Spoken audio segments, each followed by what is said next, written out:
ঢাকায় বর্ধিত ট্যাক্স কমানোর দাবিতে চলমান বিক্ষোভ কর্মসূচির সাথে একাত্মতা জানিয়ে চট্টগ্রামেও দোকান বন্ধ রেখেছেন আনঅফিসিয়াল মোবাইল ব্যবসায়ীরা। প্রতিটি শপিং মলে মোবাইল কিনতে এসে ফিরে যাচ্ছেন ক্রেতারা। ট্যাক্স কমিয়ে সংকট সমাধানে সরকারের সহযোগিতা কামনা করছেন এ খাত সংশ্লিষ্টরা। নতুন ব্লেন্ডে আরো রিচ অ্যারোমায় সেলন ফ্যামিলি ব্লেন্ড টে। চট্টগ্রামে আনঅফিসিয়াল মোবাইলের সবচেয়ে বড় মার্কেট এই রিয়াজউদ্দিন বাজার।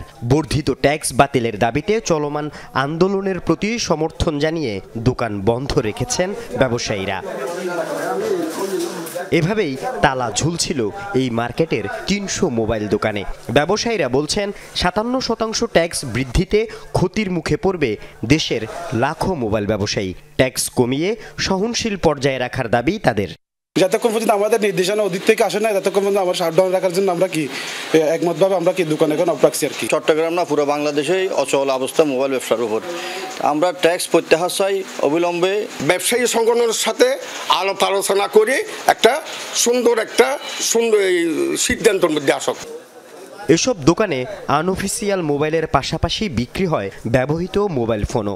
বিটিআরসির নতুন নিয়মে এসব ব্যবহৃত ফোনেরও মালিকানা পরিবর্তনের বিধান রাখা হয়েছে।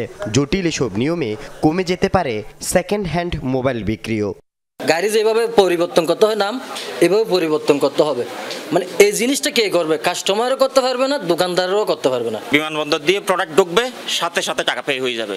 এটার জন্য মুগরে ধরো, লয়ারে ধরো, তারে ধরো, ওইদিকে টাকা দাও, এদিকে টাকা খাওয়া, সেটা না। আমি কোথাও টাকা খাওয়াবো না, যে টাকাটা ট্যাক্স পে করবো সেটা সরকারের হাতে ডিরেক্টলি যাবে। এদিকে দোকান বন্ধ থাকায় ফিরে যেতে হয়েছে ক্রেতাদের। ট্যাক্স কমানোর দাবি তুলেছেন ক্রেতারাও। যদি আমরা ১ লক্ষ টাকার একটা মোবাইল নিই, ১ লক্ষ টাকার মোবাইল, এটা ৫৭% ট্যাক্স দিয়ে এটা ১,৬০,৭০-এর উপরে যাবে। সবগুলাই দোকান বন্ধ। আমরা সবাই ঢাকায় বিটিআরসি অফিসের সামনে আন্দোলন করছে।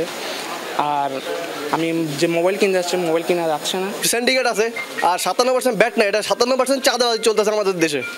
এটা কাদের পকেটে ঢুকবে? মোবাইল ফোন বিক্রি বন্ধ থাকায় এর প্রভাব পড়েছে মোবাইল অ্যাক্সেসরিজের দোকানগুলোতেও। অলস সময় পার করছেন তারা। আল আমিন শিকদার, যমুনা নিউজ, চট্টগ্রাম।